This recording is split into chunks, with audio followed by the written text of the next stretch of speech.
ከፈረሳቸው ወርደው ቤት ውስጥ ገብተው የፍቅር እንባ የወዳጅነት መገለጫ የሆነው ለቅሶ ከልባቸው አንብተው ነብዩን አቅፈው ሰለላሁ ዐለይሂ ወሰለም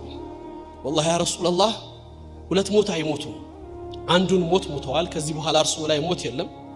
አላህ ቃል ይገባልዎት ጀነት ይጠብቀውታል አምረው ኖሩ አምረው ሞቱ አንተ ያላህ መልእክተኛ ብለው ነብዩን ስንብት አድርገው ለዚህ ነበር አቡበከር የተመረጡት ለዚህ ነበር አቡበከር የታጩት ይሄን ክፍተት ለመሙላት ነበር አው ያ የተቋረጠም ይመስለው ተስፋ ማንጠልጣ የጠፋው ማህበረሰብ ተስፋ እንደሚያገኝ ማሳያ የሆነውን ተግባር ሊሰው ከፊት ይወጡት የሙስሊሙ ዓለም በአሁኑ ሰዓት ላይ ያለው ትልቁ ፈተና እስላም መጃኒ ነው ይላል ጣይ የሆነ እስልምናን ፈለገ ይላል ዋጋ የማይከፈልበት እስልምና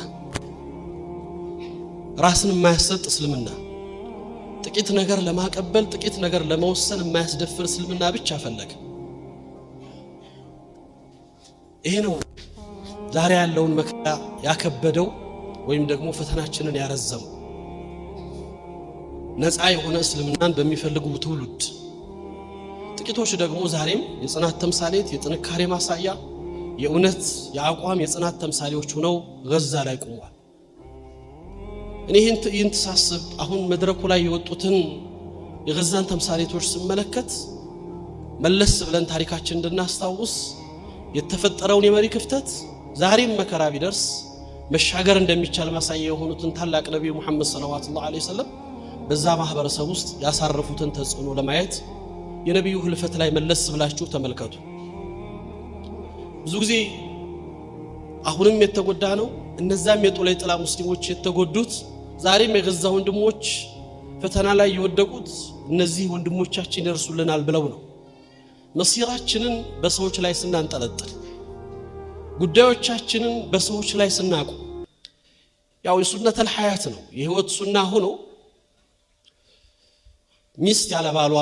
ልጅ ያለ አባቱ ሰዎች በሚወዷቸው በሚያፈቅሯቸው ነገር ውስጥ ሁሉ ጊዜ ተዓለቁ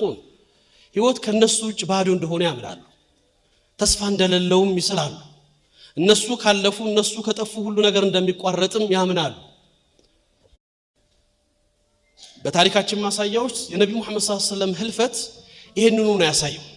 ቀደም ልጆቻችን መፈክር ይዘው ወጥተው የመሪነት ክፍተቱን ማሳያ የሆኑ ምልክቶችን እዚህ ላይ ይዘው ሲቆሙ መለስ ብላችሁ የምታዩት ያን ታሪክ ነው አይደለም እኔና እናንተ ደካሞቹና ከ400 ዓመት በኋላ የመጣ ነው ትውልዶች በዛ በነብዩ መድረሳ ውስጥ የተቀረጹት እነዛ ጠንካራ የሆኑ